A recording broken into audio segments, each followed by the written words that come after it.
مولا عباس نے اجازت مانگی، غریب کربلا کا جملہ مقتل میں آج بھی ہے۔ حسین کہتے عباس آپ میری فوج کے علمدار ہیں۔ سخی عباس رو کے کہتے وہ فوج کہاں ہے جس کا میں علمدار؟ میری آنکھوں کے سامنے میرے لائق شاگرد مارے گئے، مولا مجھے جانے کی اجازت دے۔ میں تمہیں سانس دلوا رہا ہوں کہ اگلا جملہ پہاڑ ہے مصائب کا، تم اپنے سینوں پہ کیسے برداشت کرو گے؟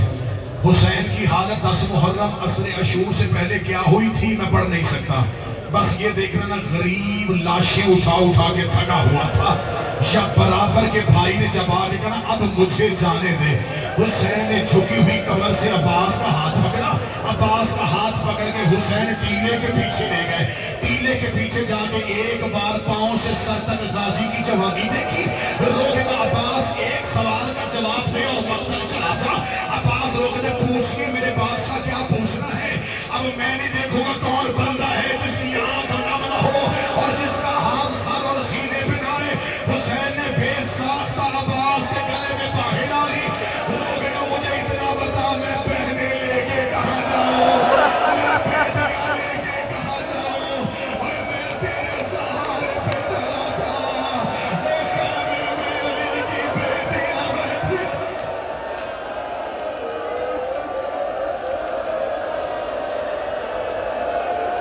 یا حسین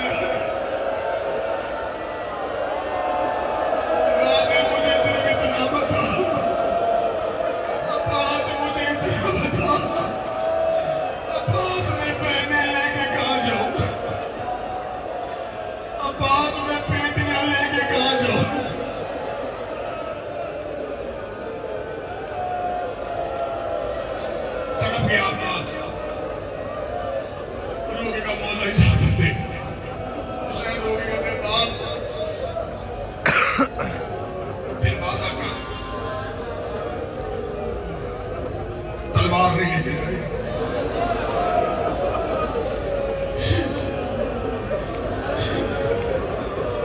مولا غازی کہتے بادشاہ بغیر تلوار کے کیسے لڑوں گا؟ مولا کہتے سکینہ نے سفارش پانی کی ہے، تمہیں صرف پانی لانا ہے، عباس تمہیں لڑنا نہیں، عباس تلوار دے دے۔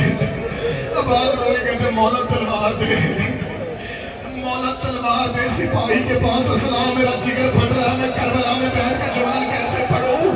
جب کہنا مولا تلوار دے، حسین نے کانپتے ہوئے ہاتھوں میں تلوار اٹھائی، رو کہتے اچھا تو لڑنا چاہتا ہے، تو شامیوں کوفیوں کو مارنا چاہتا ہے، یہ پکڑ تلوار، جتنا مارنا مار، جتنے قتل کرنے کر، لیکن اتنا یاد رکھنا جتنا تو نے انہیں مارنا اتنا انہوں نے شام میں سینب کو مارنا ہے، جتنا تو نے انہیں مارنا ہے اتنا انہوں نے سکینہ کو مارنا ہے۔ عباس زمین پہ گرا ہے، مجھے پہلے کیوں نہیں بتایا، یہ بدلے تیری بیٹیوں نے لے۔